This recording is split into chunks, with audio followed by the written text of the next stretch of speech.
How's it going, guys? Luis here with an unboxing of the new PlayStation 4 Pro. This is Sony's new mid-console refresh, a new and more powerful PS4 with 4K gaming in mind. If you want to check it out for yourself, I'll have a link to it in the description below. On the very front of the box, we have some promotional artwork for the new system. Unlike the original PS4, this one features a 1TB hard drive, giving you much more space for all your games and applications. And if you're upgrading from a previous PS4, you already know just how fast a hard drive space usually tends to go, so it's a pretty nice touch for Sony to actually add a bigger hard drive this time. On the back of the box, we get a look at some of the games that will be working with the new hardware later on in the future. Games like Horizon Zero Dawn, Call of Duty Infinite Warfare, which actually works at launch, Watch Dogs 2, and Mass Effect Andromeda. Opening the box, everything is pretty much straightforward as you would expect. We have our manual with instructions that no one tends to read at all the necessary cables consisting of a power cable, an HDMI cable, and a USB cable for the controller. And of course we also get a controller with the system. This is the newer model DualShock 4 controller. These came out earlier this year with the PlayStation 4 Slim, and they feature a better textured grip and a touchpad where you could actually see the light go through the front of it, not just the top of the controller. You also get a headset for the controller, although it's the same mono headset that's come with pretty much every other PS4. Now let's get to the main attraction, the PS4 Pro. Holy crap, this thing is a pancake stack of PlayStation. But in all seriousness, it's actually pretty close in size to the original PS4 model. When you put the console side by side with the original PS4, the PS4 Pro is only ever so slightly taller and about an inch longer in width.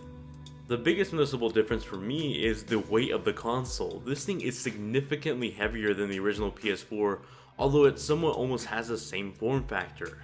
In terms of the exterior design, it's no secret that the PS4 Pro pretty much looks like a PS4 Slim sandwich. On the front of the console, there are two very tiny slim buttons, one for powering the console and one for ejecting the disc. They're actually physical buttons unlike the original PS4, I just wish they were a little bit bigger like the PS4 Slim.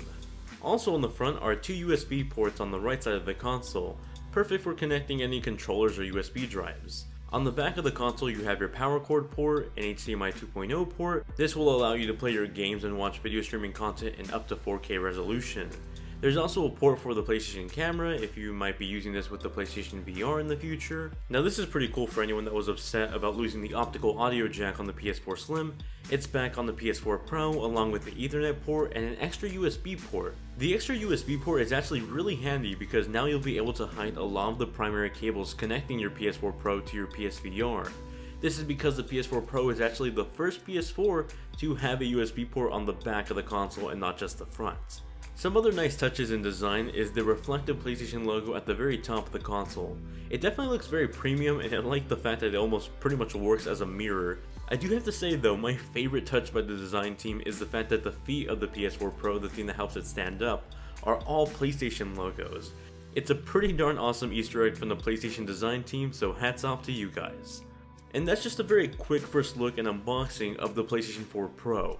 Sony is advertising this new console refresh as the first 4K console, and we can already see games like Uncharted 4, The Last of Us, and Titanfall 2 pretty much take advantage of the new hardware, and it looks really promising.